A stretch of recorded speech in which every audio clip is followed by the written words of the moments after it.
वक्फ board की नींद उड़ा दी। वक्फ बोर्ड जिस पर भूमाफिया होने के आरोप लगते हैं, अब उस पर नकेल कसी जाने की अंतिम तैयारियां पूरी हो चुकी हैं और ये उन्हीं तैयारियों के बाद की तस्वीरें हैं। जेपीसी हुई और जेपीसी के बाद की तस्वीरें, इसमें तमाम जेपीसी के सांसद आपको दिखाई पड़ रहे हैं। वक्फ संशोधन विधेयक को लेकर 14 बदलावों के साथ जेपीसी ने मंजूर कर लिया। इस जेपीसी में विपक्षी सांसदों की तरफ से लाए गए 44 संशोधन और उनको खारिज किया गया, जबकि बीजेपी सांसदों के 14 सुझावों को माना गया। तो वक्फ बोर्ड में क्या क्या बदलने वाला, अब जरा लाइन से सुनते जाए। वक्फ संशोधन बिल में पहला बदलाव यह कि कोई भी संपत्ति वक्फ की है या नहीं, अब इसको वक्फ का कोई अधिकारी तय नहीं करेगा, बल्कि राज्य सरकार की तरफ से नामित जिला अधिकारी से बड़ा अधिकारी ये तय करेगा। पहले अधिकार जिलाधिकारी के पास था।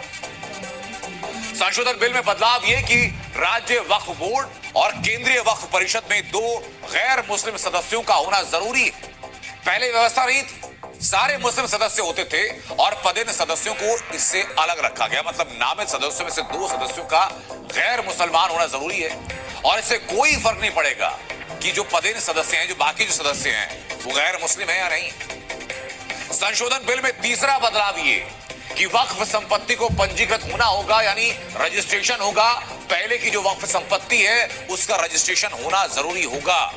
रजिस्ट्रेशन नहीं होता है तो उन सभी संपत्तियों का फैसला बिल में तय मानकों के मुताबिक होगा। यह व्यवस्था भी पहले नहीं।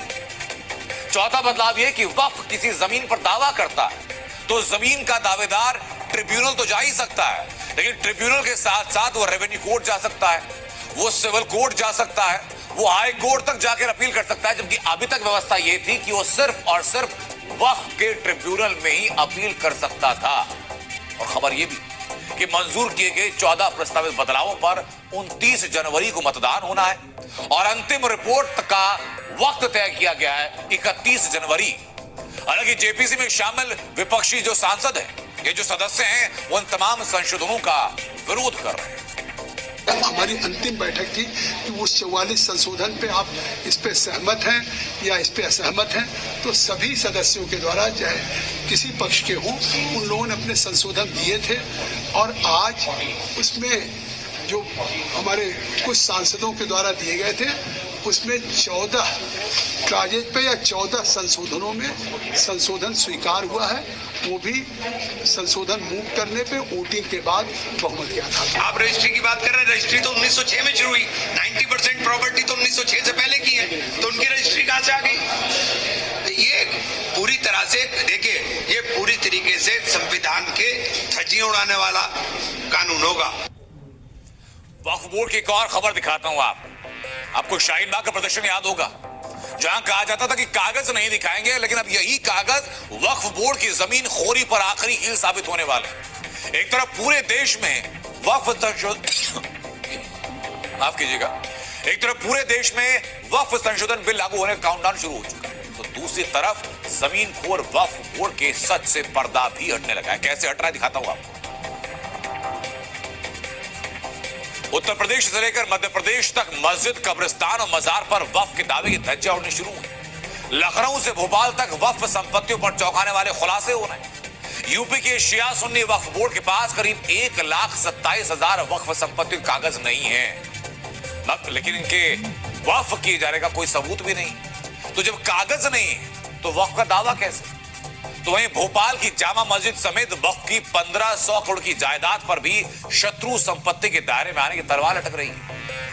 भोपाल में केंद्रीय गृह मंत्रालय की टीम खुफिया विभाग के साथ कैंप कर रही है, इन संपत्तियों की जांच में जुटी।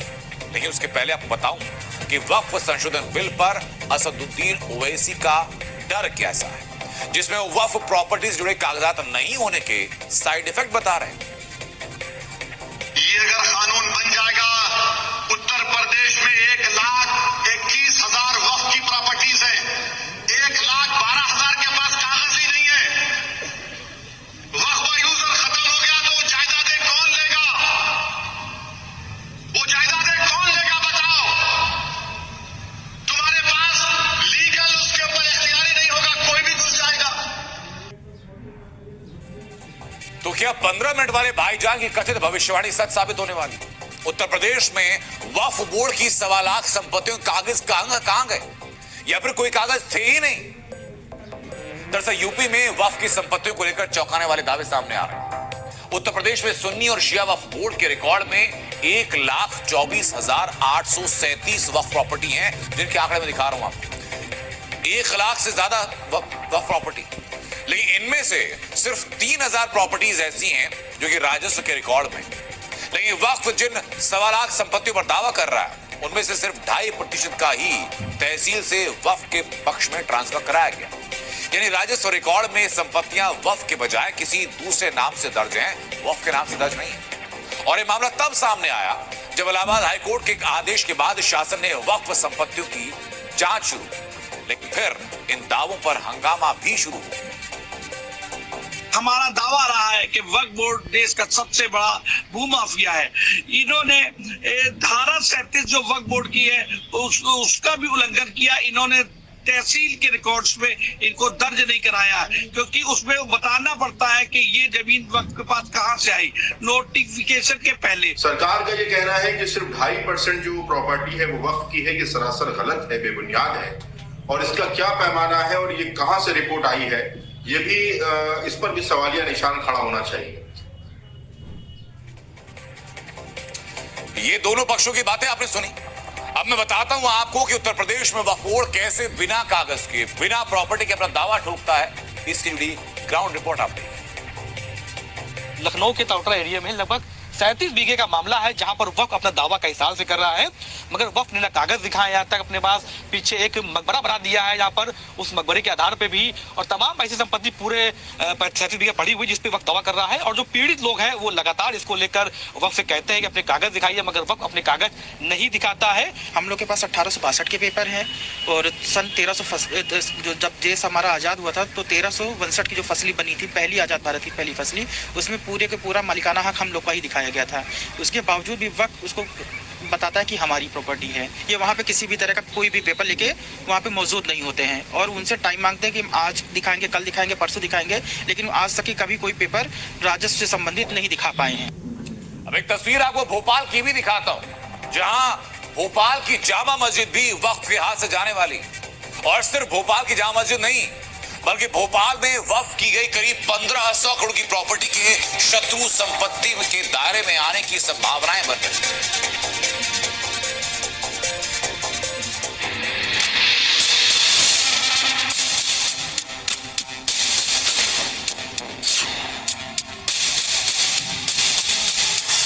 यह है भोपाल की जामा मस्जिद जो अब वक्फ बोर्ड से छिनने वाली है। दरअसल जहां केंद्रीय गृह मंत्रालय की टीम सर्वे के लिए पहुंची थी, होम मिनिस्ट्री की शत्रु संपत्ति कार्यालय की टीम ने खुफिया विभाग के साथ एनिमी प्रॉपर्टी का सर्वे किया, जिसके बाद दावा किया जा रहा है कि 1500 करोड़ की शत्रु संपत्ति पर सरकार का हक हो सकता है।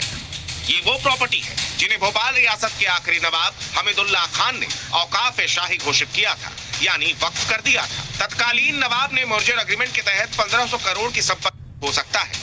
ये वो प्रॉपर्टी है जिन्हें भोपाल रियासत के आखिरी नवाब हमीदुल्लाह खान ने औकाफ शाही घोषित किया था, यानी वक्फ कर दिया था। तत्कालीन नवाब ने मर्जर एग्रीमेंट के तहत 1500 करोड़ की संपत्तियों को औकाफ किया था। इसमें भोपाल की जामा मस्जिद, लंगर खाना, मक्का मदीना की रुबात, 17 मस्जिदें और सैकड़ों एकड़ जमीन शामिल है। लेकिन अब ये जायदाद शत्रु संपत्ति घोषित हो सकती है। मैं भोपाल शहर के बीचों बीच इस वक्त मौजूद हूँ और ये है जामा मस्जिद। मेरे सहयोगी तस्वीर दिखा रहे हैं आपको, रजत दुबे। ये आप देखेंगे तो आपको जामा मस्जिद नजर आएगी और ये जामा मस्जिद और इसके साथ साथ बाकी और भोपाल की कई प्रॉपर्टियां जिनकी कीमत 1500 करोड़ से ज्यादा है, ये शत्रु संपत्ति के दायरे में आ सकती है। दरअसल ये पूरा मामला एनिमी प्रॉपर्टी एक्ट से जुड़ा है। शत्रु संपत्ति कानून के मुताबिक जिन लोगों ने भारत की नागरिकता छोड़ पाकिस्तान और चीन की नागरिकता अपना ली थी, भारत में मौजूद उनकी संपत्तियों को केंद्र सरकार ने शत्रु संपत्ति घोषित कर उनका अधिग्रहण कर लिया। साल 2015 में custodian of enemy property department ने नवाब हमीदुल्लाह खान की संपत्तियों को शत्रु संपत्ति घोषित कर दिया, क्योंकि नवाब हमीदुल्लाह खान की बड़ी बेटी आबिदा, जो कानूनन उनकी वारिस थी, पाकिस्तान चली गई थी। कि निजी प्रॉपर्टी के अलावा और भी कुछ ऐसी निजी प्रॉपर्टियां जो नवाब की हैं, जिन्होंने उन्होंने वक्फ प्रॉपर्टी के रूप में दर्शाते हुए उसमें औकाफ शाही में शामिल किया था। यूज अभी भी उनका पर्सनल हो रहा है। यूज आज की तारीख में पर्सनल हो रहा है नहीं हो रहा है ये तो सामने आएगा, लेकिन उस पे बहुत सारे हजारों की संख्या में लोग कब्जे पे हैं, अवैध रूप से भूमाफिया लोग हैं, उनके पास कई लोगों के पास फर्जी हिबानामे हैं, इन्होंने पैसे लिए हैं, ऐसा उनका कहना है कि साहब हमने तो पैसे लेके नवाबों से खरीदी है। इस पूरे मामले पर मध्य प्रदेश हाईकोर्ट ने पटौदी परिवार को अपना पक्ष रखने के लिए समय दिया था, लेकिन 23 जनवरी 2025 तक इस मामले में पटौदी परिवार ने न कोर्ट में पक्ष रखा और न ही शत्रु संपत्ति विभाग में अपील की।